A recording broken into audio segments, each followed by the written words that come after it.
Caros alunos, caros estudantes do Instituto Federal Catarinense, eu sou o professor Carlos Bartel e estou aqui no nosso canal Conversando sobre História. E hoje a nossa conversa será com o professor Eduardo dos Santos Chaves, professor do IFSC, Instituto Federal de Santa Catarina. Então nós estaremos aí conversando, uma conversa dirigida para os alunos do Instituto Federal Catarinense e o Instituto Federal de Santa Catarina.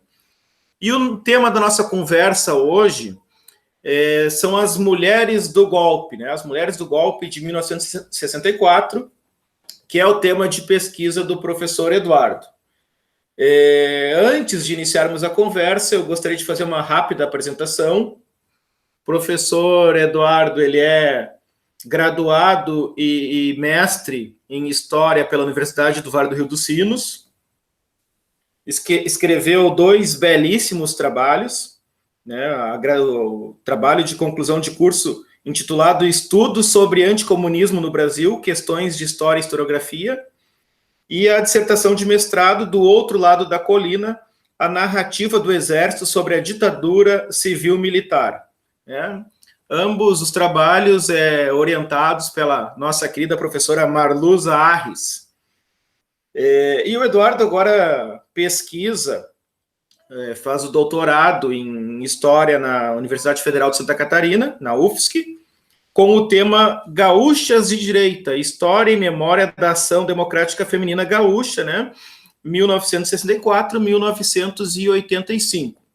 E eu vou deixar aqui embaixo um artigo escrito pelo professor Eduardo, que ele apresentou na Ampu do Rio de Janeiro em 2018, intitulado Gaúchas de Direita, a História da Ação Democrática Feminina Gaúcha nos primeiros anos da ditadura civil-militar. Um belo de um artigo apresentado no Rio de Janeiro em 2018. Antes de passar a palavra para o professor Eduardo, eu quero dizer que o professor Eduardo, além de um excelente pesquisador, é um querido amigo que eu tenho aí desde a época da graduação, né? Então é uma satisfação aqui estar conversando com ele. Nós estaremos em conjunto organizando um simpósio na Ampu aqui de Santa Catarina, agora em novembro, né? Que nós vamos falar posteriormente sobre isso. Mas, Eduardo, já agradecendo aqui a tua disponibilidade, a tua atenção, antes de nós entrarmos especificamente no assunto, eu gostaria que tu comentasse um pouco, que tu falasse para os nossos estudantes do Instituto Federal, como que tu está vendo esse momento atual na política brasileira. Porque, assim, tu é um pesquisador que tu pesquisa esse tema do comunismo, do anticomunismo, dos golpes, das narrativas, né, da historiografia, há mais de 20 anos. E, assim, parece que atualmente a gente está num conto do George Orwell, porque se lá na década de 60 havia, de fato, grupos comunistas, havia todo um contexto de Guerra Fria, hoje em dia nós não temos mais isso, parece que nós estamos dentro de uma ficção. Até o senador americano, Iron Johnson, ele dizia, né, numa guerra a primeira vítima é a verdade. Num contexto de golpe, parece também que a primeira vítima é a verdade. E eu lendo os teus textos ali, os teus artigos, a gente percebe assim que as mesmas palavras usadas hoje em dia, em pleno século XXI, 2020, são as palavras lá daquele contexto, lá da década de 60, né? O anticomunismo, tem todo assim, o golpe, ele passa pela questão semântica também. Então, antes de nós entrar propriamente nas suas pesquisas, eu gostaria que tu comentasse sobre isso, Eduardo. Tá ok, Bartel, obrigado primeiro pelo convite, agradecer, né, eu acho que é uma oportunidade muito bacana. Bartel, nós somos filhos da mesma instituição, né, que é a Unicinos, uma bela instituição. Assim, então, Bartel, quando assim, eu estudo as direitas já há um tempo, né, desde a época da graduação, propriamente. Meu trabalho de conclusão versou sobre um sentimento de grupos, de partidos, de sujeitos à direita, que é o anticomunismo, né?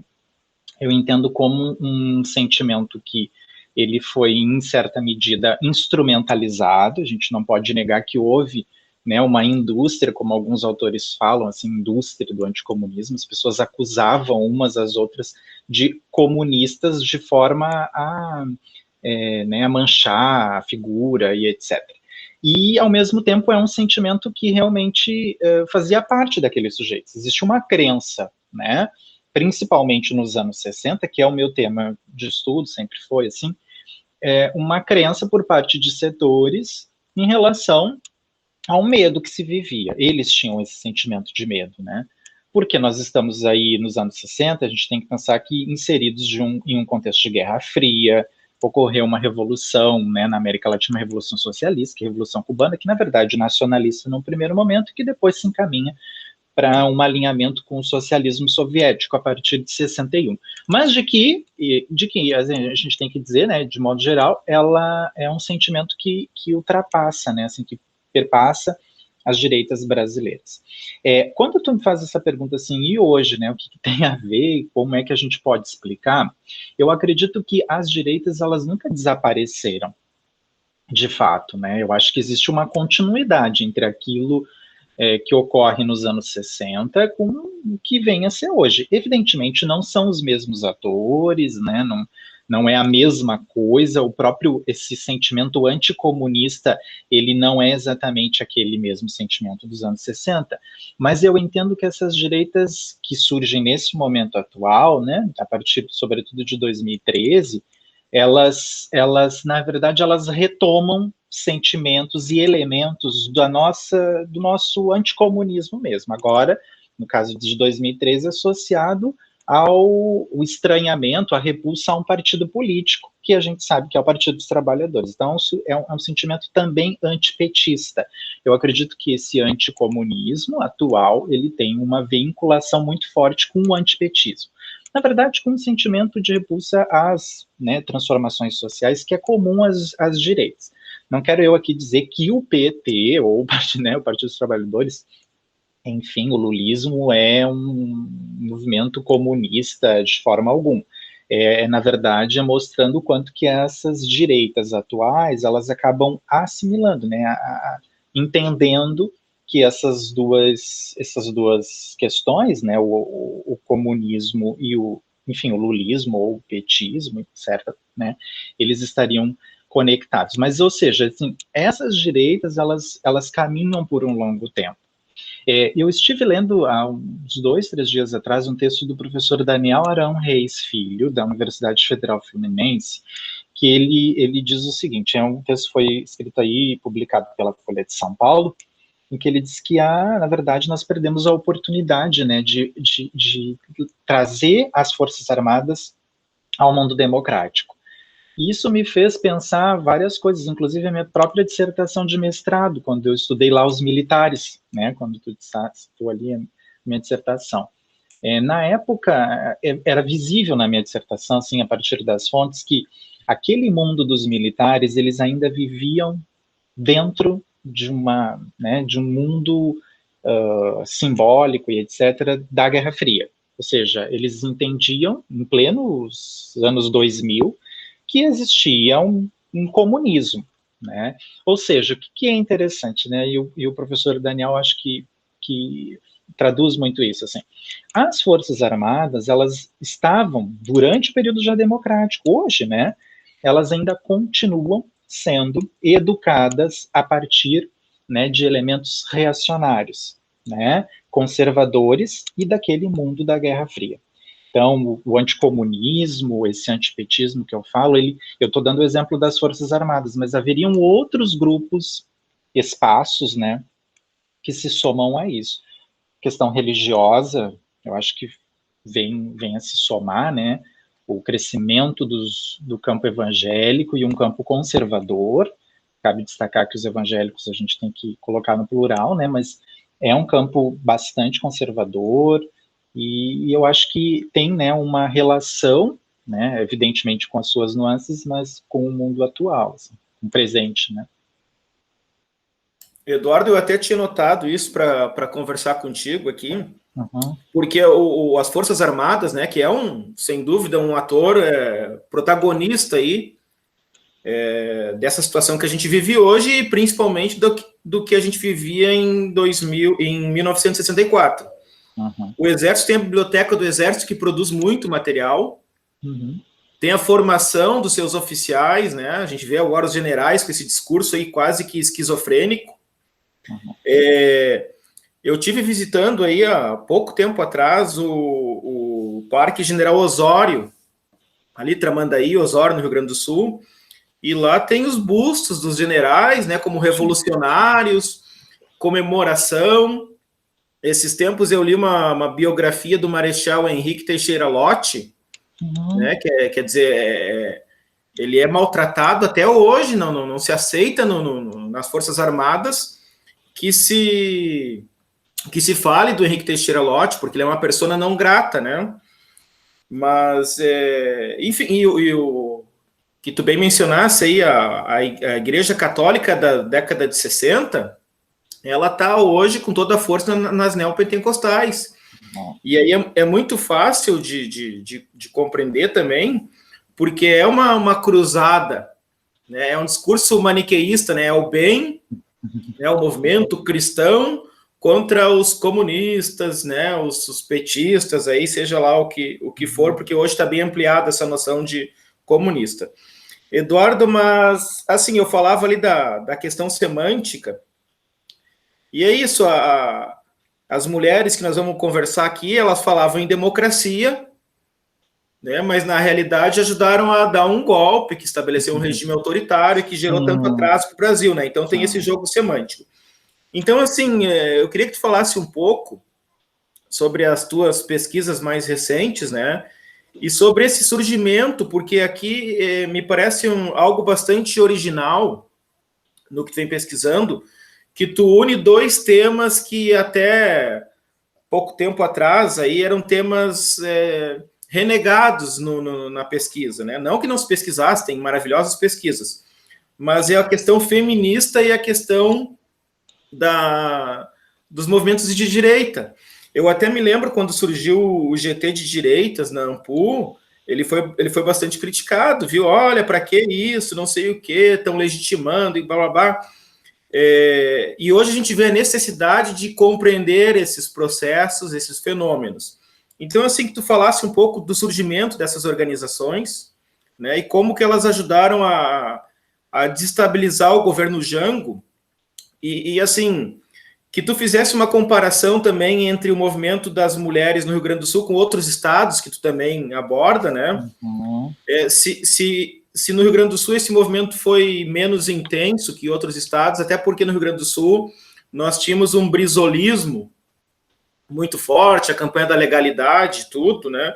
Então fazer a comparação entre esses diferentes movimentos feministas que estavam associados aí ao golpe de 64. Tá bom. Bartel, assim, ó, a minha pesquisa atual, né, então, para o doutorado na Universidade Federal de Santa Catarina, eu sou orientado pela Cristina Wolff, eu pretendo analisar, né, uma das várias organizações femininas que surgiram nos anos 60, e a minha pesquisa, precisamente, é sobre a organização gaúcha, né, então, a Ação Democrática Feminina Gaúcha. Ela surgiu em 1964, ela é criada, né, vamos dizer assim, registrada em 1964, exatamente nas vésperas ali do golpe mesmo, do 31, né, de março de 64. E essas mulheres, as gaúchas, essas da ADFG, que é uma organização feminina, né, então, surgida, elas têm elas existem assim enquanto instituição durante toda a ditadura militar. Então minha ideia é mapeá-las, né, durante todo esse período que vai até 1985. Elas continuam até pós 85, elas vão se transformar em uma outra organização, né? Elas mudam de nome, inclusive, e tentam buscar uma mudança na orientação, né, da sua linha, e é muito interessante, assim, ó, o que acontece? Como é que apareceu essas mulheres na minha vida, vamos dizer assim, né? Na verdade, assim, quando eu estudava, então, a Arena, né, que era um projeto anterior que eu tive e tal, para um outro doutorado, ao longo da minha pesquisa sobre a Arena, eu tinha uma deputada, que eu tinha feito, inclusive, na época, uma entrevista com ela, uma deputada arenista, chamada, então, Dercy Furtado. Eu acredito que ela esteja viva ainda, né, bastante idosa. A Dercy Furtado, ela foi vereadora em Porto Alegre nos anos 70, depois ela foi deputada estadual pela Arena, e ela era uma arenista convicta nos anos 70. Né? Então, eu tinha uma curiosidade em entrevistá-la, querer saber. Né? Na entrevista, né, muito surpreendentemente, ela disse que ela não tinha nada de direita, inclusive que ela era de esquerda. Né? Ou seja, a entrevista, ela estava em 2013, foi que eu fiz a entrevista? Acho que foi. 2012, 2013, então ali era natural que as pessoas quisessem se distanciar do regime, né?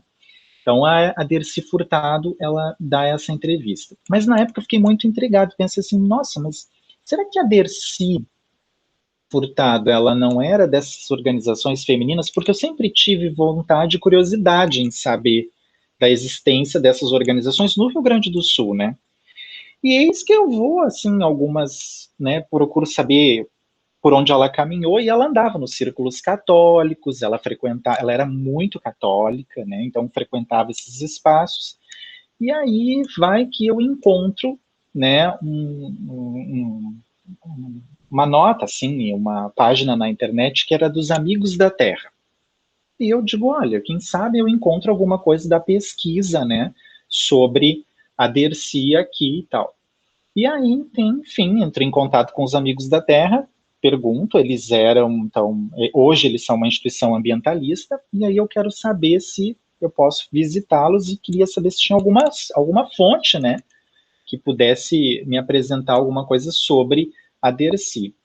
E na época eu fui recebido na instituição e eu fiquei muito surpreso porque a instituição tinha várias assim, bandeiras, né, Via Campesina, Movimento Sem Terra, eles são de um movimento ecologista muito forte, assim, super combativos atualmente, e aí eu disse, olha, eu estou interessado em saber se aqui tem alguma documentação da Ação Democrática Feminina Gaúcha, né, afinal, eu estou vendo pela internet, eu verifiquei que a Dercy Furtado, que é uma deputada que eu estou pesquisando, ela percorreu, né, assim, a Ação Democrática Feminina. E eles disseram, não, nós éramos Ação Democrática Feminina, hoje nós não somos mais, mas aqui tem alguns documentos. E aí eles me abriram, daí eu encontrei, né, livros de atas da instituição, 5, 6 livros de atas, documentos diversos, publicações, chamadas para a Marcha da Família com Deus pela Liberdade, enfim, a documentação estava ali, né, Bartel? Então, a partir da Dercy, eu encontro essa documentação. Então, o meu trabalho procura analisar essas mulheres ao longo da ditadura, então entre 64 e 85, e eu quero fazer assim, um mapeamento de quem elas eram, porque essas mulheres, elas eram assim, elas eram muitas vezes esposas de deputados, de políticos, de militares, de empresários, eram mulheres das classes, normalmente classes médias e altas, né, de Porto Alegre. E aí eu procuro, então, mapear quem eram essas mulheres e também procuro discutir como é que ocorreu essa transformação, que essa que é a grande questão, né, Bartel? Em um movimento social de direita conservador, né, para um movimento ambientalista, de cunho extremamente combativo, né? E quem é que daí eu vejo nos anos 70? É uma pesquisa, como eu te falei, né, tá no início.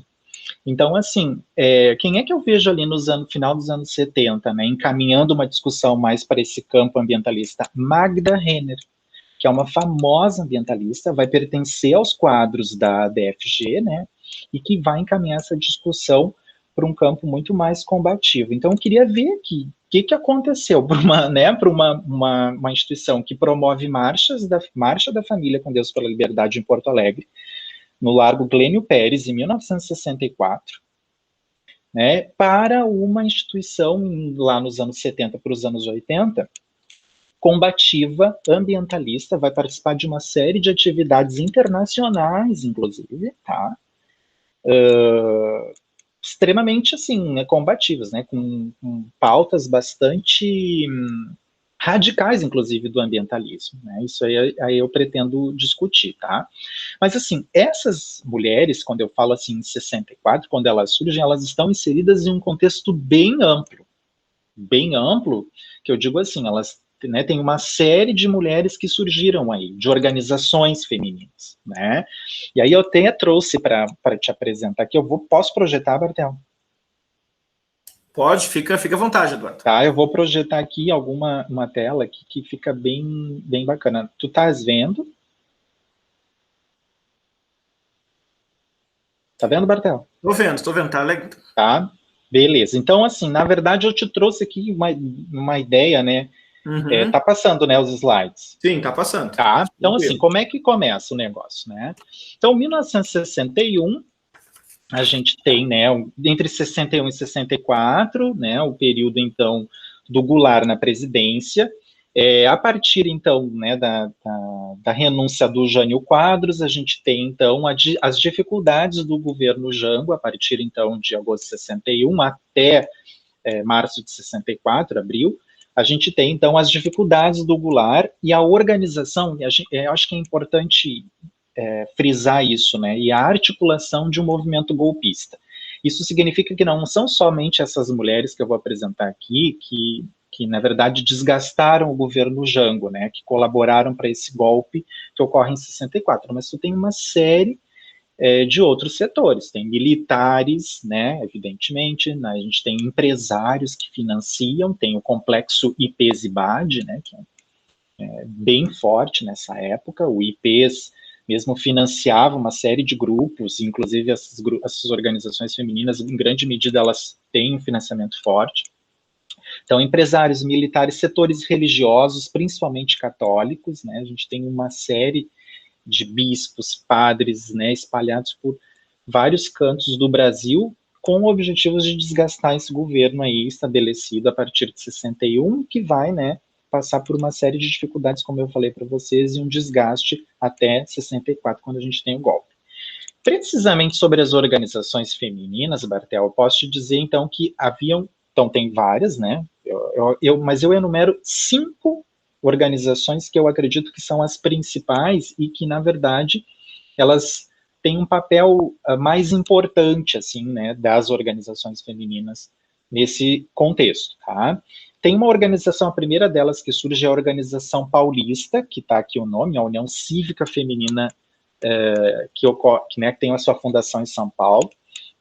A Organização Cívica Feminina, né, a UCF, como é conhecida, ela tem, assim, ela é organizada por setores da elite de São Paulo, né, principalmente pela primeira-dama na época de São Paulo, que é a Leonor de Barros, que é a esposa, então, do Adhemar de Barros, que era, então, governador.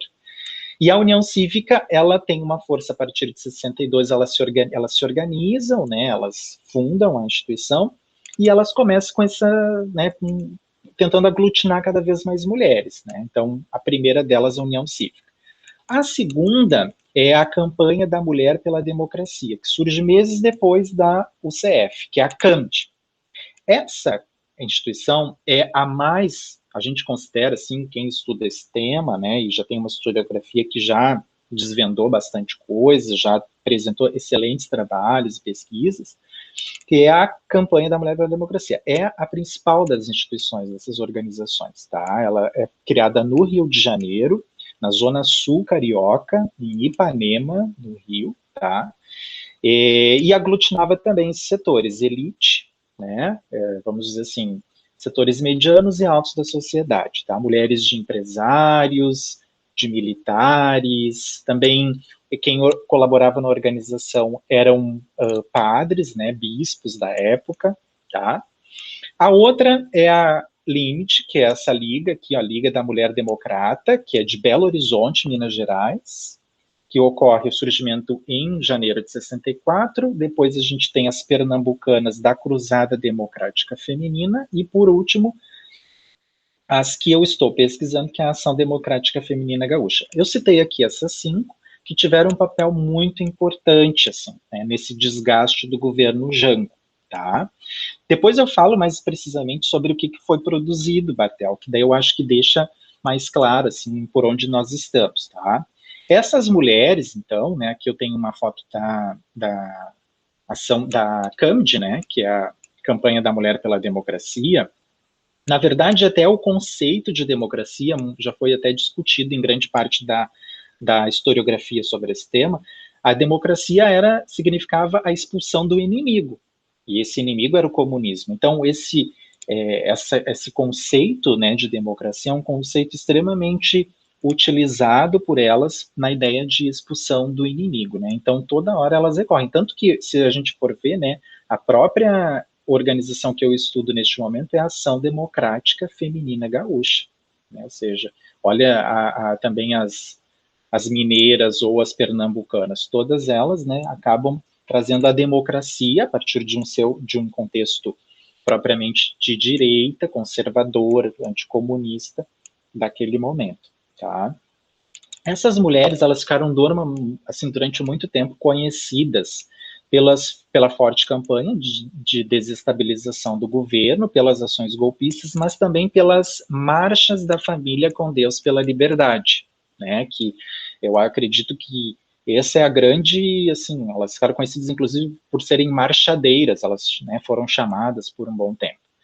As marchas, elas ocorreram exatamente no contexto já do golpe propriamente, em 64, né? Então, em que tu tem as marchas que ocorreram antes do 31 de março de 64 e as que ocorreram posteriormente.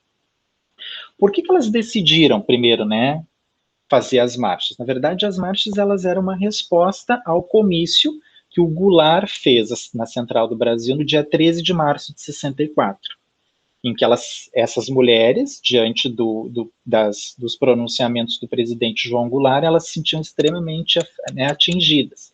Então, elas buscaram já responder ao Goulart seguido do pronunciamento. Então, no dia 18 de março, tem a primeira marcha que ocorre em São Paulo, organizada por uma daquelas organizações que eu citei ali, que é a UCF. O Eduardo, e aí... Oi.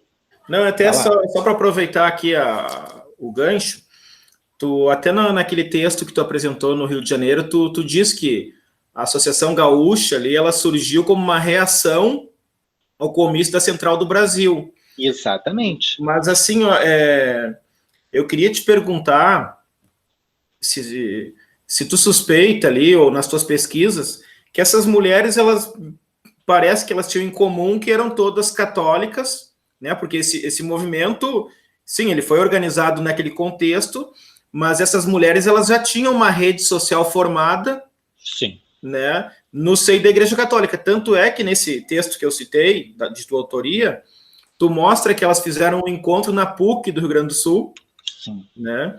Quer dizer, então o catolicismo aí, ele é uma antessala ali de formação dessa rede social. Sim, e sim. que vai, né, a moral cristã, a questão da educação, tudo. A gente pode seguir por esse caminho, então. Tá, sim, sim, sim.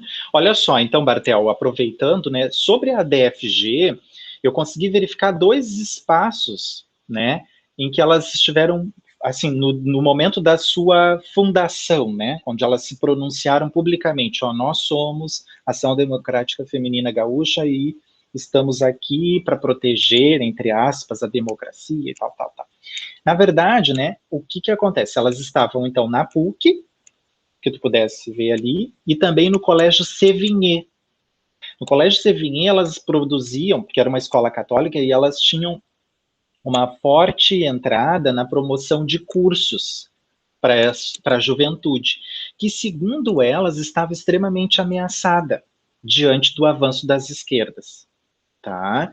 Então a gente sabe assim, ó, o catolicismo foi uma questão muito forte, tá? Que permeou inclusive essas mulheres. A gente pode dizer que o anticomunismo religioso católico, né, é algo assim muito forte, né? Porque para elas estava ameaçada a fé, né? A religião. A religião católica estava ameaçada. Tanto é que se você vai ver, por exemplo, agora a gente estava falando das marchas, ó, aqui no slide eu mostro, ó, em nome de sua fé religiosa, né? Porque eu acho que tem um livro que talvez é o pioneiro e, né, sobre esse tema, que é a obra da Solange de Deus Simões, no campo da ciência política, que chama-se, então, Deus, Pátria e Família. Eu acho que esse é o lema dessas organizações de modo geral, né? É a religião, né, ou seja, a questão do anticomunismo católico mesmo, o anticomunismo nacional, né, assim, patriótico e tudo mais, que então tem a questão da pátria, e a família, né. Então, isso tudo junto aí marca muito, né, essas organizações. Eduardo, Tá? e essa expressão aí, Deus, Pátria e Família, é uma espécie assim de cimento místico, né, que une todos esses movimentos de direita, desde lá dos anos 30 até 2020, né? Essa frase, Sim, Deus, Pátria e Família. Mas assim como tu bem disse, Eduardo, claro, o golpe de 64, ele teve um apoio amplo de vários segmentos sociais. A própria imprensa, né, que se chama hoje de grande mídia, também estava apoiando esse golpe. Não foi algo apenas dos militares, por isso que se fala hoje em golpe civil-militar, porque os civis que deram essa sustentação. Sim, só, sim. Só esclarecendo para os nossos alunos aqui que o Colégio Sévigné, ele é um colégio tradicional católico de Porto Alegre e um colégio de prestígio, porque isso na tua pesquisa aparece também o nome, sobrenome dessas mulheres, são mulheres de classe média alta, né? Eu até anotei ali Skosteg, tu falou aí a Renner, Becker, quer dizer, é uma elite nessa prosopografia que tu está fazendo, que são mulheres que elas têm, como diz o Pierre Bourdieu, né? Elas têm o poder simbólico de dar voz às suas demandas, aos seus pleitos, né? Eduardo, assim, ó, eu não quero antecipar, até porque só que é um assunto que a gente poderia fazer um seminário aqui, né? Claro, claro. Mas assim, ó, esse teu artigo da AMPU do Rio de Janeiro, que vai ficar postado aqui na nossa conversa, é surpreendente isso que tu falou e que tu diz no artigo, que era um movimento extremamente conservador, e chega lá nos anos 70, no final, né, e mostra a longa vida desse movimento, ele se lança como um movimento ambiental, que é uma bandeira progressista, digamos assim, e tu tá tentando desvendar essas nuances, né? Então, assim, uma pergunta que tu responde ao longo da tua explanação aí, é até que ponto essas mulheres mudaram a posição delas a partir do momento que a Igreja Católica também assume uma outra postura frente ao golpe de 64, lá no final dos anos 70, a campanha da anistia, a própria fundação do PT tem uma participação muito forte de segmentos progressistas da Igreja Católica, né? Sim, sim. Então, Eduardo, aí tu mostrou, né? E aí queria que tu falasse também, assim, ó, o perfil então dessas mulheres, né? Que atividades que elas realizavam nessas organizações aí. Tá. Então, Bartel, olha só. Então, das marchas, né? Eu já te respondo aí, então te encaminho. Então, as marchas ocorreram entre, né, março de 64 e elas continuaram pós, né, golpe civil-militar de 64, né? As que ocorreram antes era uma resposta aos pronunciamentos do Jango. Ocorreram marchas em várias cidades do Brasil, né? Cidades, vamos dizer, capitais até cidades do interior, tá? São inúmeras. Tem um trabalho belíssimo, assim, uma dissertação de mestrado que faz, né, um mapeamento dessas marchas e uma análise muito bacana de como é que essas marchas foram inseridas em contextos até mais interioranos, né? Mas é interessante perceber que essas marchas, né, se espalharam por diversas cidades. A mais conhecida delas ficou sendo a Marcha do Rio de Janeiro, que é essa que eu falo aqui, que é no dia 2 de abril, né? Que é uma marcha que organizou, aglutinou, assim, eles falam em cerca de 1 milhão de pessoas. Para aquele período ali, né, março de 64, era muita gente. E aí, voltando também àquela outra questão, né, Bartel, aqui, ó, a marcha, né, e quem estava organizando elas, todos esses grupos aqui, se você for perceber, ó, vários grupos, inclusive religiosos católicos, tá? Mas a marcha, né, como tinha o lema esse Deus, Pátria e Família, ela também acabou atraindo, né, a atenção de outros segmentos religiosos. A gente tem membro da comunidade judaica, né, a Marcha do Rio de Janeiro. Tem espíritas, umbandistas, né? Então tem outros segmentos também, porque esse lema Deus, Pátria e Família é um grande guarda-chuva, né, para vários desses segmentos aí, tá? E aqui só algumas coisas, algumas, né, manchetes da marcha, né, do Rio de Janeiro, que é um movimento fortíssimo, assim, e para ter ideia, né, Eurico Gaspar Dutra, né, estava na marcha, ela percorreu o centro da cidade do Rio de Janeiro, né, então mulheres as várias, né, principalmente assim, quem é que pertenciam a esses grupos, então, te respondendo, né, primeiras damas, eram mulheres muitas vezes ligadas ao campo, né, do assistencialismo. Por exemplo, as mulheres que eu pesquiso, a gente percebe muito isso, né? Então, atuavam em associações de bairros, em clubes de escolas, em clubes de mães, faziam os chás beneficentes, atuavam na periferia, tá? E essas mulheres, assim, profissionalmente, tinham muitas mulheres que eram professoras primárias, eram mulheres até, no caso, tem mulheres que atuavam na universidade, né, no caso da CAMT. Tem mulheres que atuavam também como profissionais liberais, eram, né, médicas, advogadas, no caso das que eu estou pesquisando. Então tem, né, é uma variedade muito grande, tá? Mas eram mulheres das elites brasileiras, tá? A gente não pode negar isso. Quem pertencia aos quadros dessas organizações, tá? Eram mulheres das elites, tá? A gente tem, por exemplo, no caso da ADFG, que eu estou pesquisando, a gente tem, assim, nas reuniões, né, a esposa do A.J. Renner, né, do industrial. A gente tem, né, a primeira-dama Judith Meneghetti, que vai frequentar, que vai, né, receber essas mulheres na PUC, né, né, no lançamento da organização. Então, tem esse segmento aí, essa prosopografia aí, que se tudo der certo, eu conseguirei fazer. Mas para dar uma ideia. E até seria interessante, tu que está se debruçando sobre essa documentação, de ver, assim, o número de mulheres negras que participam desse movimento, né? Não é de surpreender daqui a pouco que não apareça nenhuma, principalmente nos estados mais ao sul aqui. Né? Sim. Não é, sim. não será surpresa, mas é uma questão para se buscar na documentação. E tu falou ali em 1 milhão, 1 milhão de pessoas. Em 64, hoje já é muita gente, né? Imagina isso aí há mais de 50 anos atrás, e no Rio 1 milhão e em São Paulo 500 mil, né? Ó, Bartel, se tu fores olhar aqui, ó, nessa imagem, tá? Eu sei que isso aqui é produzido pela Manchete, era justamente porque a mídia estava totalmente, né, em êxtase com o golpe e tinha uma relação muito forte com esses segmentos aí, né, com essas organizações. Mas se você for olhar, ó, é muita gente, né?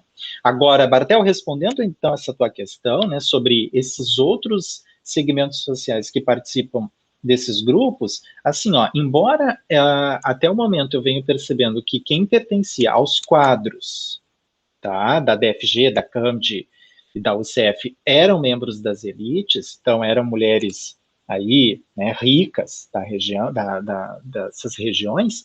Agora a gente não pode esquecer que elas atingiam, evidentemente, né, segmentos populares. Por quê? Porque, por exemplo, a minha pesquisa, e até outras pesquisas já apontam isso, elas construíam núcleos em bairros de periferia. Então, vou te dar um exemplo. Por exemplo, a CAMT, que é essa organização que promove a Marcha da Família com Deus pela Liberdade no Rio de Janeiro. Ela tem um núcleo na Rocinha. O que significa isso? Né? Um núcleo na Rocinha, evidentemente, elas tinham um trabalho ali. e buscavam trazer essas mulheres faveladas para dentro de um espaço, né, conservador, de direita tradicional, anticomunista. Né? No Rio Grande do Sul, o que eu percebo é o seguinte: a ADFG ela também vai atuar nas vilas de Porto Alegre, por exemplo. Então, elas vão atuar na Vila Farrapos, elas vão, inclusive, colaborar para a inauguração da Vila Farrapos, quando o Castelo Branco está chegando para fazer essa inauguração no Rio Grande do Sul. Né? Elas vão atuar em diversos dessas associações, porque a ideia delas era tirar o espaço das esquerdas. Tá? Então a gente tem, ó, porque a gente não pode pensar que vai marchar aqui 1 milhão de sujeitos, estou dando exemplo das marchas, né? Mas 1 milhão de sujeitos, todos eles pertencentes às classes médias e altas. Né? Óbvio que não. Que tem muitos setores populares. E como tu bem disse, né, Eduardo, elas também atuavam na área da educação. Muito. E educação de base, claro, e tem esse conglomerado que está nos mostrando aí, ó, a grande mídia, sim, o exército, o meio empresarial e essa atuação de base, né? Essa atuação junto à população mais carente, mais necessitada. Eu agora, tem muitas fontes, Bartel, agora disponíveis no Arquivo Nacional, né? Então você pode, inclusive, da sua casa, examinar boa parte dessas fontes, que são recortes de jornais, às vezes até alguns folhetos próprios, né? Então, por exemplo, aqui, ó, nesses slides eu mostro essas duas telas aqui, ó, essa aqui, essa. Na verdade, era como é que essas mulheres cariocas, normalmente, né, que é da CAND, como é que elas organizaram a marcha do Rio de Janeiro, né? Então mostra, assim, a atuação delas cotidiana na mídia. E isso significa dizer o quê, né? O Globo, por exemplo, era uma mídia, né? Estava sempre ali atrelado a essas mulheres da CAND. Cedia espaço no auditório, para as reuniões, para as assembleias da CAND, né? Inclusive, em 65, se eu não me engano, é cedida a uma líder da CAND, que é a dona Amélia Bastos, né, um troféu que é a mãe do ano, algo nesse sentido, ou seja, mulher do ano, né? Então, ou seja, mostra que, na verdade, tinha uma estreita relação, né, entre essas mulheres, mídia, o Globo, principalmente, né, que cedia espaço. E onde é que tu está pesquisando, além da Biblioteca Nacional, Biblioteca Nacional e o Arquivo Nacional? Sim, ó, então, tem o Arquivo Nacional, tem umas fontes de imprensa, algumas fontes das organizações, porque o Arquivo Nacional, hoje tem grande parte das suas fontes disponíveis, né, no sistema, e aí tu pode pesquisar de casa mesmo, né, mas eu tenho muitas fontes num arquivo da organização, da ADFG, que está lá nos Amigos da Terra, que eu tinha mencionado anteriormente, né, então tem os livros de atas, que eu já tenho em grande medida eles mapeados, folhetos diversos, etc. Eu tenho algumas fontes que vão ser fontes particulares, né, de arquivos privados, porque a minha ideia é fazer uma espécie de prosopografia, né, Bartel, dessas mulheres. Então tem arquivos privados que eu, entrando em contato com as famílias, estou tentando ver se eles me cedem. Já tenho algumas certezas. Tu sabe, Eduardo, que bom que tem essa documentação lá na Organização Amigos da Terra, porque, assim, ó, esses movimentos de direita, num determinado tempo ali, quando vira o jogo político, eles tentam se reconstituir enquanto movimentos. Sim. Então, muita documentação acaba desaparecendo, sendo eliminada, né? Para apagar essa memória, apagar esse passado. Tanto é que o título do teu projeto de doutorado tem a palavra memória ali, né? Para não se perder essa memória que também faz parte do trabalho do historiador. Mas deixa eu fazer uma provocação aqui. Quando teve o golpe de 2016 e foi tão difícil de entender, né, inclusive no meio dos historiadores, se era golpe, se não era, exatamente porque o golpe ele sempre vem travestido com uma série de expressões ali, de legalidade, né? Tem um livrinho pequeno do Carlos Fico, da Fundação Getúlio Vargas, que ele mostra o esforço dos golpistas de 64 para dar uma aparência de legalidade ao golpe de 64, que era um golpe para garantir a Constituição e por aí vai. Mas quando se deu o golpe de 2016, logo se fez muita crítica ao governo Michel Temer, que não havia nenhuma mulher no ministério. Uhum. E depois disso, e na eleição de 2018, aparecem várias mulheres apoiando o governo Bolsonaro como deputada, né, como apoiadora, e atacando o movimento feminista. Uhum. Né?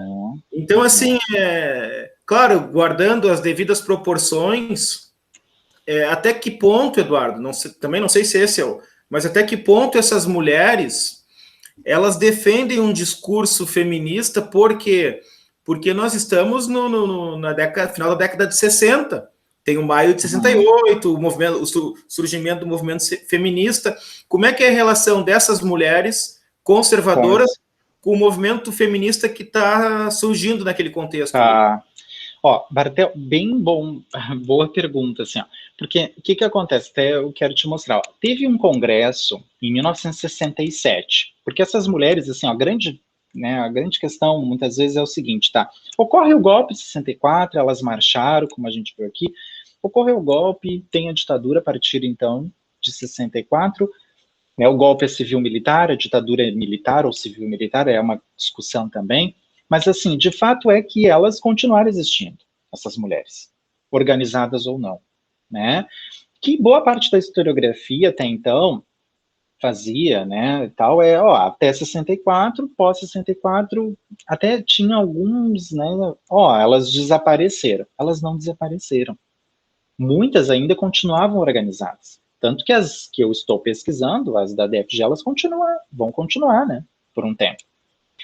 E aí tem um trabalho da Janaína Cordeiro, que é um trabalho muito bom, que vamos dizer assim, é o primeiro que busca mostrar exatamente isso. Elas não desapareceram, elas continuam existindo e tem uma atuação, né, com o regime militar, né, a partir, então, de 64. Em 67, eu até apresentei há pouco um trabalho num evento, dois eventos, um evento foi Amplo do Rio Grande do Sul, né, que eu apresentei num simpósio sobre, um simpósio temático, apresentei um trabalho sobre um congresso que essas mulheres organizaram em 1967 e apresentei também esse mesmo trabalho num evento em Foz do Iguaçu, tá? E aí, o que acontece, Marta? Tem um congresso, que é esse aí, o Congresso Sul-Americano da Mulher em Defesa da Democracia, que ocorre no Hotel Glória, no Rio de Janeiro, em abril de 67, 3 anos após o golpe. Tá? Nesse congresso, eu nunca vou esquecer, tem uma passagem, eu não trouxe aqui, tá? Elas organizadas e tudo mais, e uma gaúcha, tá? Ela diz o seguinte, nós defendemos pautas, muitas vezes das mulheres, tá? Mas quais eram as pautas? Eram pautas como defesa do lar, né, defesa da família, dos filhos, né, do cuidado com o marido, mas elas sempre recusavam qualquer pauta feminista. Não tem, até então, nas fontes que eu pesquiso, nenhuma crítica ao feminismo internacional. Pode ser que apareça daqui a um tempo, né? Mas até o momento não tem. Mas elas buscavam fazer exatamente essa diferenciação, que elas não eram feministas, né? Que elas, na verdade, tinham um propósito muito forte em relação, assim, ao papel que as mulheres desempenhariam, assim, a defesa que elas faziam, né? Que é uma mulher voltada para o lar, para a defesa desse lar, né? E, inclusive, assim, tem até partes, documentos, né, que mostram, por exemplo, que elas criticavam mulheres, tá, que tinham algumas dessas organizações criticavam mulheres que tinham outras atividades para além da atividade do lar, e que às vezes deixavam que essas outras atividades, profissionais inclusive, atrapalhassem os cuidados do marido, dos filhos, das atividades domésticas, né? Então, o Congresso, eu lembro que ficou muito claro isso, assim, né? Algumas das falas de algumas dessas dessas mulheres, tá? É um congresso que ocorre no Rio, então, como eu estava te falando, né, e organizou, assim, além das brasileiras que eu já apresentei, eles buscaram, né, numa rede também, uma rede política, que elas estavam inseridas em redes desde seu surgimento, né, no início dos anos 60, mas de organizações estrangeiras, né? Então, a gente tem, por exemplo, 9 organizações da América Latina, de mulheres conservadoras, tradicionais, que acabam também atuando junto em rede, numa rede política de direita conservadora, no Congresso. Tá? É um congresso que vai discutir principalmente em 67, né, os perigos na educação, né, tem uma questão aí da educação muito forte, né, que significava o quê? Essas mulheres tinham uma preocupação, evidentemente, com o avanço do movimento estudantil, né, brasileiro, e até, porque, como tu disseste, daqui a pouco está 68, né, mas 67 já dava sinais disso. Mas então, é um evento que, né, elas chamam o Costa e Silva, a esposa do Costa e Silva, mesmo que eles não compareçam, mas eles mandam representantes, embaixadores, políticos e, evidentemente, mulheres da região, né, da América Latina.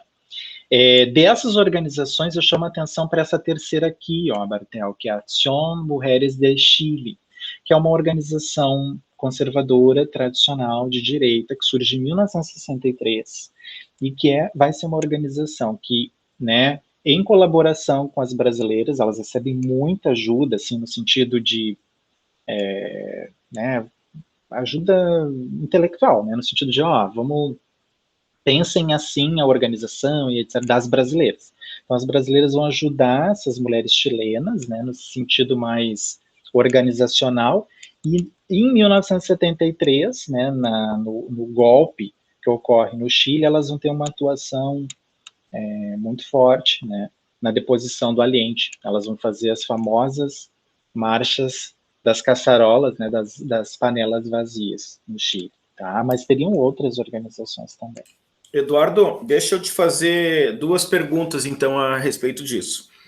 Tá? Uhum. Tu mostra como esse movimento, assim, ele se desdobra ao longo dos anos, né? Quer dizer, ele vai até lá o final dos anos 70, ele muda o perfil ali. Mas, assim, como é que foi esse desenvolvimento, esse percurso que o movimento percorreu ao longo dos anos 70? Essa é a primeira pergunta. Uhum. Né? Esses desdobramentos aí, porque lá no início tu mostra, olha, era um movimento bastante aguerrido do ponto de vista político, ideológico, né, com as marchas pela família, por Deus, também depois as marchas pela vitória, comemorando a vitória, mas como é que isso aí se desenvolve ao longo dos anos 70? Então, nós sabemos que aqui na América Latina havia, né, e tu mostrou muito bem aí esse intercâmbio também no mundo feminino, mas havia um intercâmbio muito grande entre as ditaduras da América Latina. Mas a pergunta é a seguinte: havia alguma organização estadunidense feminina que mantinha correlação com elas? Perfeito. Então, Bartel, olha só, tem um trabalho já há um tempo, né? Na verdade, são vários trabalhos de uma historiadora norte-americana, trabalhos muito bons. Ela é a historiadora Margaret Power, tá? Professora Margaret, da Universidade de Chicago, ela mapeou como é que se deu, né, a relação entre brasileiras, chilenas e norte-americanas, né? Na verdade, a Margarete, ela faz um trabalho muito interessante porque ela mostra que as brasileiras, na verdade, vão aos Estados Unidos no pós-64 e colaboram bastante para a organização de entidades norte-americanas femininas anticomunistas.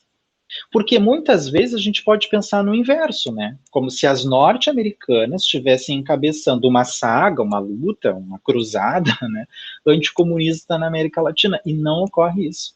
As brasileiras, elas seriam pioneiras nesse processo, né? Elas vão até os Estados Unidos e financiam essas organizações, né? Financiam, desculpa. Elas dão suporte, né? Elas trabalham, assim, são chamadas pelo governo norte-americano e juntamente com as chilenas, né? E o que apresenta, assim, uma diferença, né? Porque, assim, normalmente a gente poderia imaginar, tem um financiamento evidentemente norte-americano, mas para que norte-americanas viessem à América Latina, chegassem à América Latina e atuassem nesse processo. E o desenvolvimento ao longo dos anos 70, Eduardo, como é que se desdobrou? Sim, então, tá. Então, assim, nos anos 70, essas mulheres, assim, a CAMD vai, se eu não me engano, até 72, 74, a DFG, como eu te falei, né, ela segue até os anos 80, né. Nos anos 70, Bartel, como é que dá essa transformação, né? Até o presente momento eu verifico o seguinte, né, e a minha hipótese vai nesse sentido. Diante da lei de anistia, né, da abertura política, né, a gente tem o quê? Né? Uma mudança comportamental. O que significa dizer isso? Não cabia mais e não dava mais a essas mulheres, né, no final dos anos 70, uma, né, uma relação com a ditadura. Então, elas começam um processo de afastamento, mas isso ainda eu preciso mapear melhor, né? Então, a minha hipótese é de que a abertura política, a anistia em 79, vai desmontando as antigas relações que tinham entre essas mulheres conservadoras de direita, que marcharam em 64, com agora esse novo momento, no final dos anos 70 para os anos 80. E talvez isso venha a explicar o porquê que elas vão se encaminhando para o ambientalismo, como eu tinha te dito, né? Agora, nos anos 70 até o momento que eu verifico da DFG, né? Da DFG eu verifico que elas têm uma forte atuação no campo do assistencialismo.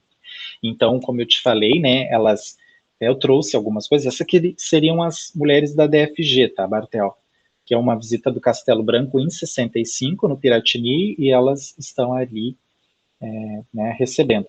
Mas assim, ó, elas teriam então, né, primeiro elas trocavam cartas com várias dessas mulheres do centro, né, então como a Câmdia, aqui as pernambucanas, e aí durante os anos 60, dos anos 70, elas continuam tendo estreitas relações com o regime. Até o presente momento eu vejo isso. Como? Elas atuavam no assistencialismo, pelo que eu percebo, é na tentativa de eliminar, né, o papel que as esquerdas poderiam atuar dentro desse mundo assistencial. Né? Então, dentro das periferias, dos bairros mais, né, periféricos da cidade. Né? Então, a gente vê, né, a atuação dentro do mundo católico continua, né, evidentemente. Então, a documentação, até o presente momento, demonstra isso, né? Tanto que a gente vê, assim, essa preocupação com o mundo educacional de periferia, né, das periferias, é muito permanente, né, na documentação. E aí tem, por exemplo, troca de cartas entre essas organizações, e, por exemplo, eu verifico que a ADFG, ela, preocupada com o avanço, né, da esquerda no movimento estudantil, ela procura entrar também no movimento estudantil. Então, ela faz trocas, alertando outras organizações, assim como elas também recebiam essas cartas, né? Recebem cartas da CAMD, que diz, quem sabe vocês aí, né, se infiltram, procurem colocar algum estudante, né, dentro de um movimento estudantil mais à esquerda, mais à direita. Você sabe, assim, hoje já tem pesquisas que mostram, né, que tinha movimento estudantil nos anos 60 e 70 mais à direita. Então, a documentação me mostra isso. Então, elas atuavam, né? Então, aqui a gente tem, clube de Conselho Geral de Mães, que são os clubes de mães, né, que elas atuavam, que é 68, os convites que elas remetiam. Então, a documentação toda a gente tem mais ou menos aí. É uma piadinha. Não sei se eu te respondi aí. Não, tá bem respondido, até porque é uma pesquisa que ela está em andamento, né? Então, até são algumas questões assim que eu estou lançando porque despertou a curiosidade em função da leitura do teu artigo ali de 2018, né? E uma pergunta que eu deixo aqui é como que elas viram a mudança de posicionamento da Igreja Católica. Claro Pois que isso é, foi uma mas sabe construção que é uma... progressiva. Isso, e é uma bela pergunta, Bartel, porque eu também entendo isso, né? Porque diante da relação, né, que elas tinham com a Igreja Católica, elas eram católicas, elas frequentavam essas instituições, né? Aqui a gente tem, ó, Associação Cristã Feminina de Porto Alegre. Então, elas estavam inseridas nesse meio. Como é que elas, né, têm esse comportamento realmente da Igreja Católica, né, principalmente nos anos 70, e esse distanciamento da Igreja Católica em relação ao regime, né? Mas é uma pergunta mesmo. Eduardo, e tu mostrou aqui para nós uma bela seleção ali de documentos, de Sim. imagens, né? Então, tu está muito bem amparado aí na tua pesquisa com essa documentação. Mas Sempre tem uma documentação. eu queria que tu falasse um pouco sobre a bibliografia que tu está utilizando e sobre a historiografia dessas organizações femininas de direita. Tá. Bartel, eu vou fazer assim, ó, eu vou tirar um pouquinho e aí eu logo, depois eu volto aí para se faltou, eu vou Sim.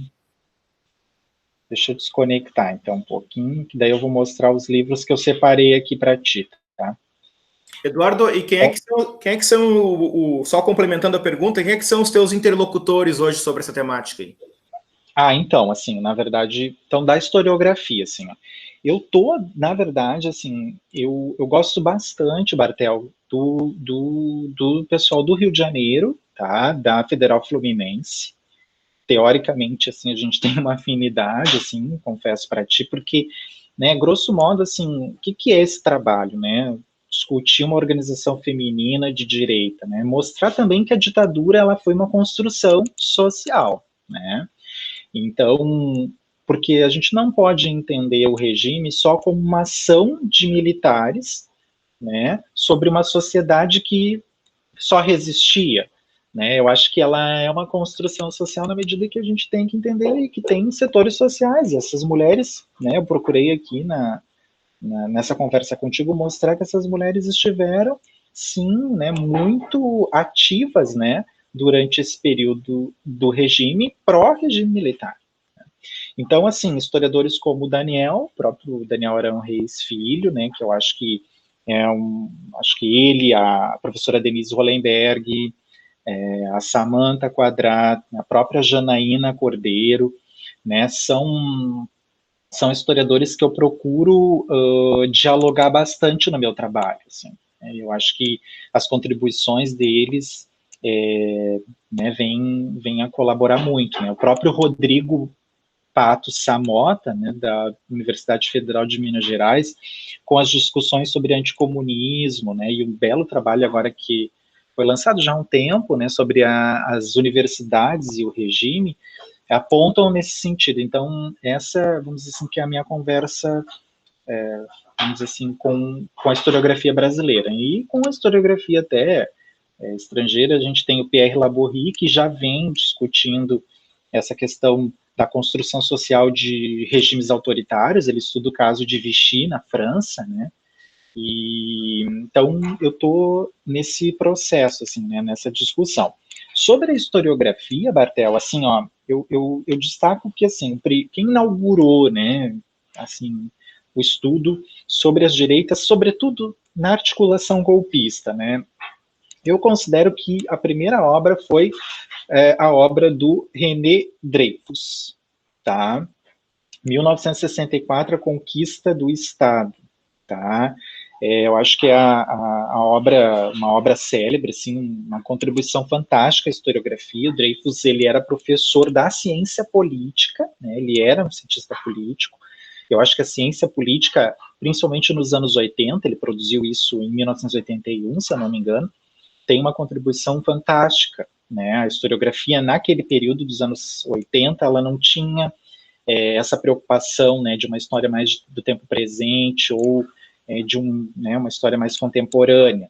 Então, o Dreyfus, ele inaugura, acho que faz um belíssimo trabalho, assim, com levantamento de fontes, né, com uma análise. Eu gosto do trabalho do Dreyfus, né, embora teoricamente eu não tenha um alinhamento com aquela perspectiva com a perspectiva do marxismo, assim, mas eu considero que é, enfim, né, uma obra, assim, a contribuição é inegável à historiografia, tá? E uma obra e tanto. Né? E aí o Dreyfus, ele orienta dois trabalhos que, vamos dizer assim, ele dá continuidade ao que ele vinha produzindo, né?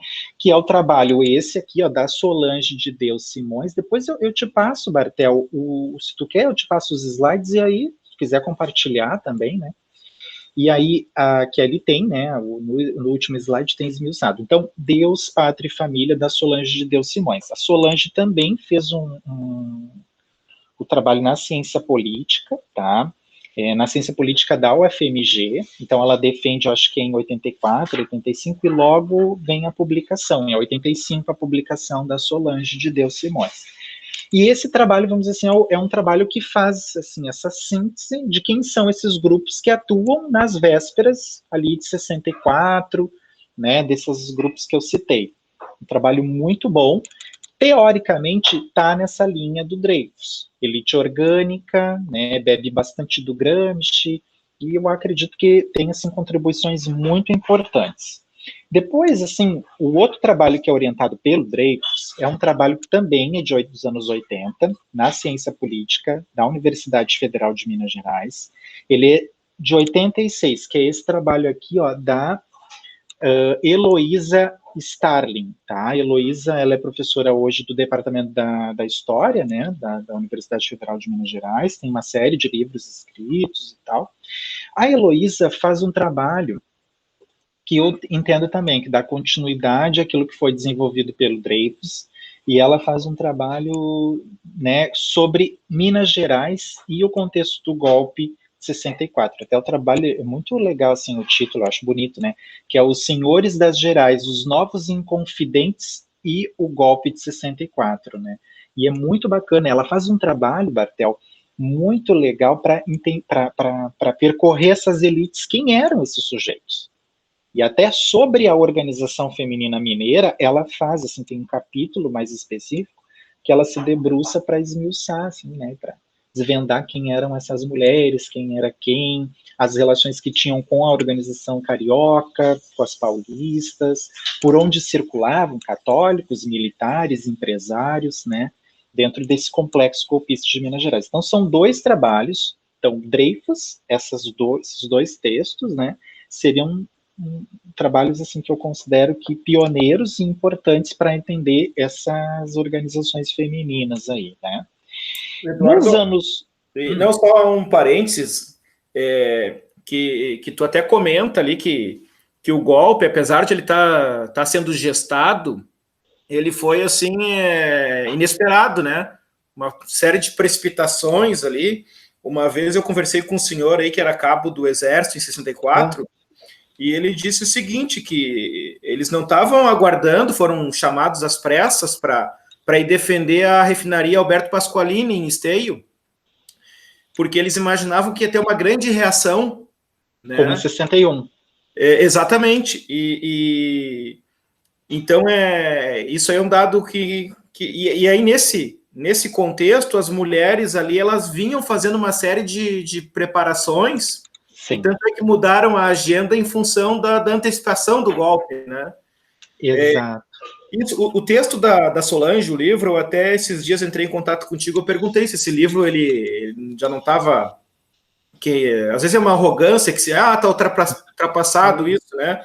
Mas se era uma bibliografia referência para esse tipo de estudo, né? E que bom que tu não está nos trazendo isso como uma fonte, vamos dizer assim, seminal, né? Uma fonte pioneira. Tá? Mas continuamos, Eduardo, na historiografia, além desses dois aí que nós vamos colocar. Bartel, tu sabe? Aqui. Tá, não, eu tenho ali no slide, eu tenho as referências bem esmiuçadinhas, assim. Bartel, tu sabes que eu sou, assim, eu sou meio enxerido, né? Então, o que eu faço? Eu entrei em contato com a Solange, tá? A Solange, eu acho que ela é professora no Michigan, tá? E a professora Solange, muito assim, né, se colocou à disposição para minha pesquisa, porque eu fiquei interessado em saber se ela, né, deu uma olhada mais profunda na organização que eu estudo, né? Ela disse que não, mas estava muito disponível, assim. E eu acho, eu concordo muito assim contigo, eu acho que é uma arrogância a gente dizer que o trabalho tá fora, bota fora, né? Não é que nada, eu acho que é um trabalho que tem uma validade impressionante, assim. Primeiro que faz um levantamento de fontes, faz um recorte histórico, sabe? Com análise mesmo, e é da ciência política também, assim, muito bacana, tá? Mas voltando, né? Então, essa primeira leva, vamos dizer que é dos anos 80. Nos anos 90, Bartel, tem um trabalho, então, que eu considero assim, não teve trabalhos específicos sobre as organizações. Os anos 90 ainda eu estou até para entender um pouco essa historiografia dos anos 90 em relação a esse tema, né? A gente tem, assim, um trabalho muito bacana, que eu considero mais regional, sobre anticomunismo, que é, por exemplo, o livro da Carla Rodegueiro, né? Da professora Carla Rodegueiro, um trabalho muito bacana. Eu agora não lembro o título, tá? Não tô com ele. Vermelho, não é, Eduardo? O Diabo é Vermelho. Diabo é Vermelho. Eu acho um livro muito legal, muito bacana, uma pesquisa legal, assim, que faz um trabalho, um recorte mais regional sobre o anticomunismo no Rio Grande do Sul. Né? Eu acho que é um trabalho bacana. E depois tem um livro que aí ele acaba tocando, não em profundidade, mas, né, acaba falando sobre essas organizações femininas, que é o trabalho do Rodrigo Pato Samota, que é esse aqui, ó. Em Guarda contra o Perigo Vermelho, o anticomunismo em dois momentos. Ele discute principalmente nos anos 30 e nos anos 60, né? Essas ondas anticomunistas. Eu assisti esses tempos uma live do professor Rodrigo, assim, e ele mencionou que faria, eu acho que está para sair uma nova edição, tá? Dessa obra, que é uma obra muito legal para a gente entender matrizes do anticomunismo, né? A própria questão da discussão do comunismo, do anticomunismo como um sentimento forjado, né? Como uma indústria, ele usa essa expressão indústria, ou como um sentimento de medo mesmo, né? Uma ideia de que existia um perigo nos anos 60, eles entendiam que era um perigo, né? Afinal, era o contexto da Guerra Fria. Então, é muito bacana. O Rodrigo, ele daí, diferentemente dos outros trabalhos, Bartel, o Rodrigo Pato Samota, ele tem uma perspectiva teórica, né, já do campo, assim, do imaginário social, da história cultural, né, então, nessa outra perspectiva, assim como a Rodegueiro, que eu acho que tu conheces o trabalho, né, um trabalho muito bacana, assim, né. E aí, Bartel, assim, nos anos 2000 apareceram outros textos, outros trabalhos, outras pesquisas, daí que para fechar, né? Então, assim, aí tem esse livro aqui que eu considero um livro, assim, atual ainda, né? Eu acho que é um livro muito bom, que é o livro da Janaína Martins Cordeiro, que ela é professora da Universidade Federal Federal Fluminense, tá? Que é Direitas em Movimento. A Janaína discute no texto, nesse livro, então, a campanha da Mulher pela Democracia, né? Então ela tenta analisar essa organização, né? E ela procura analisar também a questão da memória, que eu acho que não tinha sido abordado ainda até nos outros trabalhos, né? Então ela discute por que essas mulheres, ela vai entrevistar algumas delas e ela percebe que essas mulheres negam a participação, elas não se sentem confortáveis em falar, né, sobre esse aspecto. E aí é um trabalho que eu considero bem inovador nesse aspecto, tá? A Janaína é uma professora que estuda muito esses temas, né, como De mulheres... que ano é esse trabalho desse... O da Janaína, eu acho que é 2009, tá? Deixa eu ver, 2009. Que daí já é essa leva mais atual, né? Deixa eu te fazer uma pergunta, então, aqui já sobre isso. Tá, em 2009, então ela pesquisou de 2009 para trás, né, essas entrevistas. 2004, 2005. Isso. Mas se as mesmas perguntas fossem feitas hoje, será que essas mulheres aí com esse contexto de que se tem um orgulho de se falar que é de direita, de pátria, será que elas iriam, vamos dizer assim, negar essa história? Sabe, Bartel, que fizeram essa pergunta para mim um dia que eu apresentei aquela deputada que, no início agora da nossa conversa, enfim, né, a Dercy, que eu apresentei ela. E aí me disseram assim, Eduardo, olha só, em 2012, 2013, ok, a Dercy dizer que ela não tinha nada de direita, que ela inclusive tinha uma pauta de esquerda, a gente entende, mas será que hoje ela falaria? Eu acho que hoje ela diria, não, mas eu acho que hoje ela assumiria assim como essas mulheres também, que a Janaína, né, pesquisou, poderiam realmente assumir, porque talvez se sintam realmente confortáveis, né, num contexto e que representa elas próprias. Elas são isso, na verdade, né? A gente sente, por exemplo, e é muito engraçado. Eu escrevi um texto sobre a Dercy Furtado, né, que é aquela deputada arenista.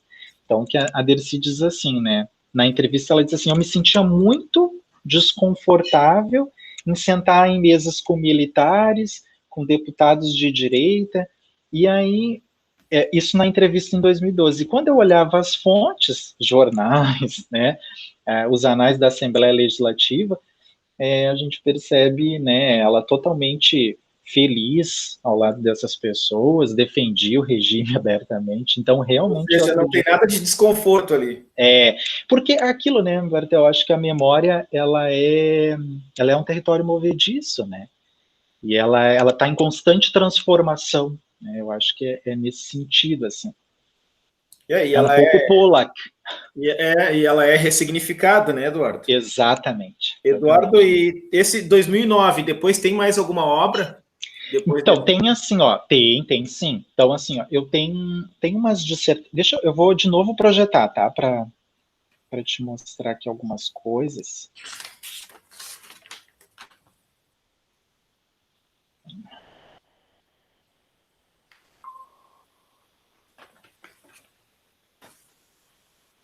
Deixa eu voltar, vou lá no último slide, Bartel. Vamos ver se eu apresento aqui, tá? Ó, Bartel, assim, ó, o que que acontece, tá? Eu tenho esse texto aqui que eu publiquei, Bartel, que avança um pouquinho a discussão que eu apresento nesse simpósio. Ele está publicado num livro, tá? Que é esse aqui, ó, Protetoras da Nação, a luta anticomunista da direita feminina gaúcha em tempos de autoritarismo, né? Mas assim, ó, os textos, né? Tu tens assim, ó, tem esse trabalho quando a gente vai falar de direitas transnacionais, a questão das mulheres que eu falei, brasileiras e chilenas, né, nos Estados Unidos. A gente tem o trabalho da Margaret Power, tá, que é um trabalho bacana, que foi publicado na Varia História, né, que é aquela revista pelo programa de pós-graduação da Federal Fluminense. Tem esses outros trabalhos em inglês da Margaret, né, que é de 2002, então um pouco anterior. Tem esse outro trabalho da Aline Pressot, tá, que é um trabalho, que é uma dissertação sobre as marchas, foi orientada do Carlos Fico, tá, um trabalho orientado por ele, um trabalho muito interessante sobre esse universo de marchas, né, que surgem, então, nesse período. Esse outro trabalho aqui, A Mulher Brasileira, é um trabalho da Pérola Sestini, é um trabalho também, é um mestrado, pelo programa de pós-graduação da USP, da Universidade de São Paulo, né? E foi orientado, eu acho que da professora Maria Aparecida Aquino, tá?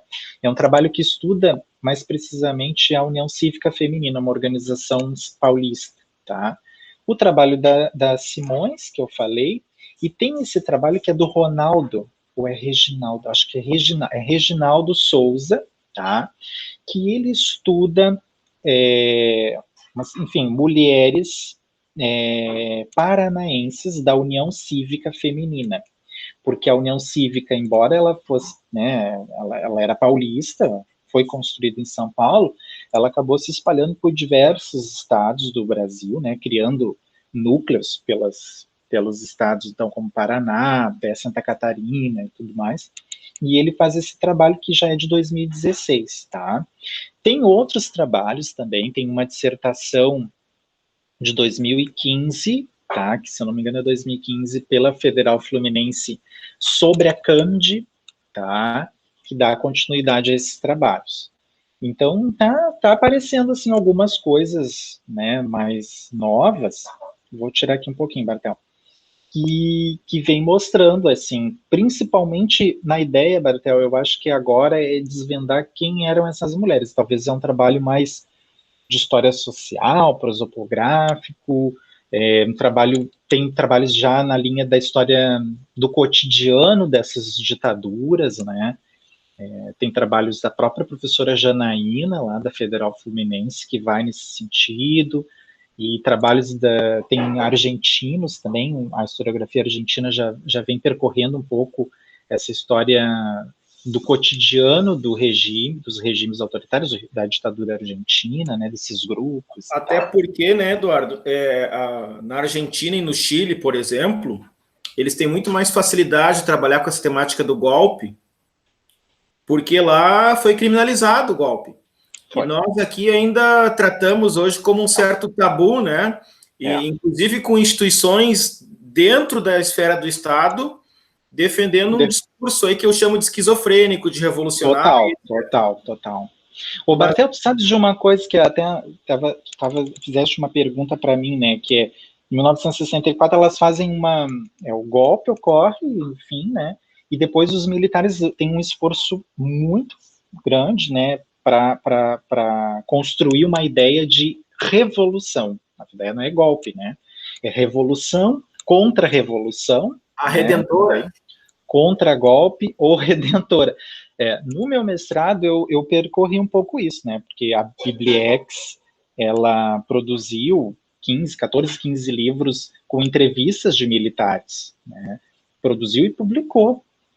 Tá em livro, disponível, e eles constroem. A ideia é construir uma outra narrativa, tanto sobre o golpe como sobre a ditadura. Né? Então, esse esforço, na verdade, é um esforço que durante muito tempo foi realizado pelo Exército, né, pelas Forças Armadas, de modo geral, né, e aquilo que eu falei no início aí, né, que o professor Daniel Arão, acho que deixa muito claro, que assim, nós, né, depois da abertura política, nós perdemos a oportunidade de realmente levar as Forças Armadas para uma discussão sobre o que é democracia, né, e para até, quem sabe, pensar na criminalização, né, de atos antidemocráticos e que façam a defesa de regimes autoritários. Né? Porque se hoje nós assistimos a profusão de atos dessas características, é porque nós realmente fizemos a conciliação na abertura política, né, e não rompemos de fato com esse processo. Né? Exatamente. Eduardo, eu queria...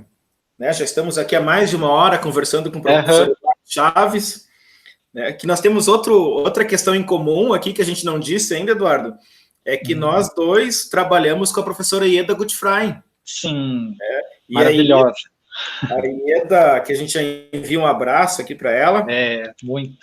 A Ieda, eu trabalhei lá no núcleo de História Oral da Unicinos com ela, e ela sempre dizia o seguinte, quando tu for fazer uma entrevista, para a gente saber se a entrevista ficou boa ou não, é o seguinte, o entrevistado tem que falar mais do que o entrevistador. Claro. Eu espero que depois aqui a fala seja maior do que a minha. Mas, Eduardo, aqui, eu acho assim, eu tenho certeza, né, que esse teu tema aí, ele é fantástico, não só pela originalidade, mas pela necessidade. Uhum. Eu até discuto com os colegas aí que eu acho que é tão importante esse tema do golpe de 64, o golpe de 37, lá do Estado Novo, que tinha que ser uma disciplina à parte. Nós tinha que ter o professor de história, lá no ensino fundamental, tinha que ter o professor de história e o professor da história do golpe. Porque, assim, Eduardo, é uma história que a população parece desconhecer. E aí, então, assim, essa nossa conversa, além desse belo registro que a gente está deixando para os estudantes aqui, para conhecer melhor a nossa história, ela tem uma função social, porque estudando esse tema que tu está trazendo e compreendendo esse período, a gente entende com muita clareza o que está acontecendo hoje. Porque, assim, uma coisa que apareceu nos teus textos aí, e que aparece com muita força hoje em dia, no discurso, é a questão da corrupção. Quer dizer, vira e mexe, esse tema, ele volta, e assim, o mais surreal é a gente ver corruptos, né, defendendo a pauta contrária, olha, o combate à corrupção. Aliás, para começar que esse tema ele é difícil, porque eu pergunto, quem é que seria a favor da corrupção? Então, já começa a despolitizar o debate. Mas tu sabe que eu me debrucei sobre pesquisar corrupção aí ao longo da história, né? Lá na Revolução Francesa, quando tu queria atacar alguém, tu já chamava o cara de corrupto, tanto é que o Robespierre vai ser o incorruptível. Então, ali nessa tua abordagem, também aparece com muita força o sistema da corrupção, né? Usado, estão corrompendo o Estado. E aqui a corrupção, ela não é só no sentido econômico, estão roubando dinheiro, né? Ela é no sentido assim, estão corrompendo as nossas criancinhas, ensinando para elas o que não se deve. Então, como é recorrente isso? Uhum. E eu acho válido também, Eduardo, mostrar assim, o golpe ele não se faz sem o apoio social, sim, tanto a direita quanto a esquerda. O que se fala muito hoje é o seguinte: os governos mais à esquerda, do presidente Lula, da Dilma, eles perderam essa capacidade de diálogo, de comunicação com as bases. Ali onde tinha um sindicato, hoje tem uma igreja neopentecostal, sabe? E assim, eu achava engraçado quando eles queriam reunir a população para ir para as ruas defender as bandeiras, mas eles perderam essa comunicação. E essa comunicação, ela está sendo muito bem feita novamente pelos movimentos de direita. E que tu mostra muito bem, porque essa foi uma construção que ela não é... O golpe não cai de paraquedas. Ele vem sendo gestado. O golpe é dado em 64, mas ele depois ele é mantido durante muito tempo, né? Quer dizer, esses movimentos eles vão ser desmantelados lá com a anistia, como tu bem disse. Então, eu acho que essa tua pesquisa, ela tem um caráter na área tem um caráter educacional, mas também uma função social, né? Muito mais abrangente para a gente compreender a história do nosso país. Eduardo. E sabes, Bartel, só uma, né? Essa questão da corrupção é uma questão que permeia, né, realmente a história, assim, e se criou no Brasil um mito, né, dos militares como incorruptíveis, né? E é muito interessante, assim, ó, já tem pesquisas, tá? Tem, acho que um livro escrito, premiado, inclusive, que é sobre a questão do empresariado, né, e a questão da corrupção das grandes empreiteiras, que a gente sabe bem do histórico delas, né, durante a ditadura militar. Então, das relações entre militares e empreiteiras durante a ditadura, que é um tema que, no meu ponto de vista, é importante, até para desmantelar, né, esse mito dos incorruptíveis, né, militares e tal. Que eu acho que durante muito tempo a gente ficou com essa marca, né. Isso aí, Eduardo, é fundamental, né, porque isso é um mito, né, e tem documento publicado já pelo Departamento de Estado norte-americano, inclusive, mostrando a corrupção dentro do regime militar, a construção das obras com desvio de dinheiro público, né, uma série de questões envolvendo corrupção, e agora os militares estão no governo, uma grande quantidade, né, do Exército, principalmente, aumentando seus salários e tendo os privilégios que queriam tanto combater, né? Uhum. Eduardo, assim, uma belíssima conversa. Eu quero mais uma vez te agradecer aqui pela atenção, pela disponibilidade. Eu acho que ficou excelente esse registro que a gente te faz para compreender a história do Brasil e compreender os meandros do golpe, né? Que tu traz uma faceta que precisa ser melhor compreendida, melhor estudada, e já te passar para as considerações finais. Então tá. Bartel, quero agradecer, né, dizer também que muito bacana, assim, a proposta, né, de conversar sobre um tema que eu gosto bastante, assim, né, a pesquisa, o tempo que eu já converso sobre isso, já discuto, já leio, né, eu acho eu acho que no Brasil de hoje é muito importante a discussão sobre as direitas, não só pela questão da curiosidade, né, mas pela compreensão, para compreender o porquê que nós estamos na situação em que nós estamos, né, porquê que a extrema-direita apareceu, acho que tem trabalhos aí sobre a extrema-direita que já apontam para esse sentido, né, eu não trabalho a extrema-direita, mas, enfim, talvez traduzem um pouco esses trabalhos, né, a ideia do porquê que hoje nós temos né, vivemos esse momento atual, mas assim, quero te agradecer bastante, acho que foi uma conversa muito importante, nós somos filhos lá do mesmo espaço, trabalhamos inclusive com a mesma professora, que é a professora Ieda Gutfreund, e eu até no Marc Chagall, depois da universidade, né, fui trabalhar lá, trabalhei acho que 5 anos no Instituto, e foi um belo aprendizado também.